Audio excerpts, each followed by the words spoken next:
Hi guys! Summer అంటేనే మనకు గుర్తొచ్చేది ఆవకాయలు. అలాంటి ఆవకాయల్ని మన flavours of home 8 types of ఆవకాయలని మా మదర్ ప్రిపేర్ చేశారు.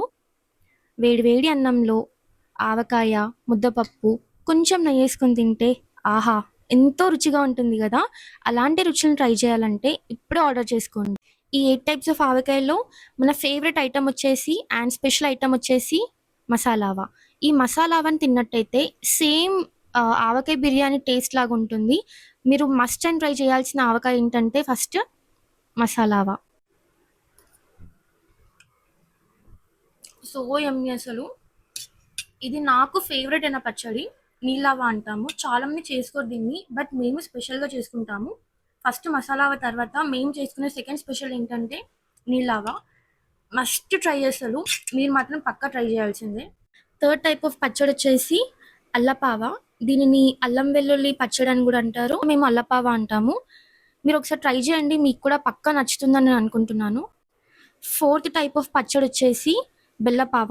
ఇది ఎలా అంటే ఇడ్లీలోకైనా, దోస మీదకైనా, లేదంటే బ్రెడ్ మీద వేసుకోవడానికైనా కూడా చాలా అంటే చాలా ఇష్టంగా తింటారు. పిల్లలైనా, పెద్దలైనా ఎవరైనా చాలా ఇష్టంగా తింటారు. ట్రై చేయాల్సింది ఇది కూడా. ఫిఫ్త్ టైప్ ఆఫ్ పచ్చడి వచ్చేసి చిన్న ముక్కల పచ్చడి. ఈ చిన్న ముక్కల పచ్చడిని మనం ముద్దపప్పులో కలుపుకొని తింటే టేస్ట్ అదిరిపోద్ది. సిక్స్త్ టైప్ ఆఫ్ పచ్చడి వచ్చేసి నూనె ఆవకాయ. ఈ నూనె ఆవకాయలో మనం అల్లం యూజ్ చేయము, ఓన్లీ వెల్లుల్లిని మాత్రమే యూజ్ చేస్తాము. సెవెంత్ టైప్ ఆఫ్ పచ్చడి ఏంటంటే నువ్వులావ.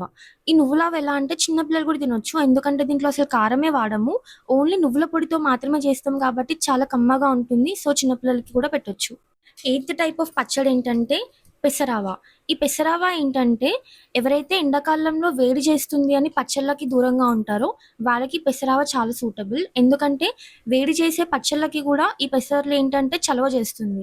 సో మీకు ఎలాంటి టైప్ ఆఫ్ పచ్చడి కావాలన్నా కూడా మీరు పైన కనిపిస్తున్న వాట్సాప్ నెంబర్కి టెక్స్ట్ అయినా చేయొచ్చు, లేదంటే సేమ్ అదే నెంబర్కి కాల్ చేసి అయినా ఆర్డర్ ఇవ్వచ్చు. అండ్ మాకు ఇన్స్టాగ్రామ్ అకౌంట్ కూడా ఉంది. మీరు కావాలంటే ఆ అకౌంట్ని ఫాలో అయిపోయి దాంట్లో కూడా మెసేజ్ చేయొచ్చు. యూట్యూబ్ని సబ్స్క్రైబ్ చేసుకోవడం మాత్రం అసలుకే మర్చిపోకండి. Thank you.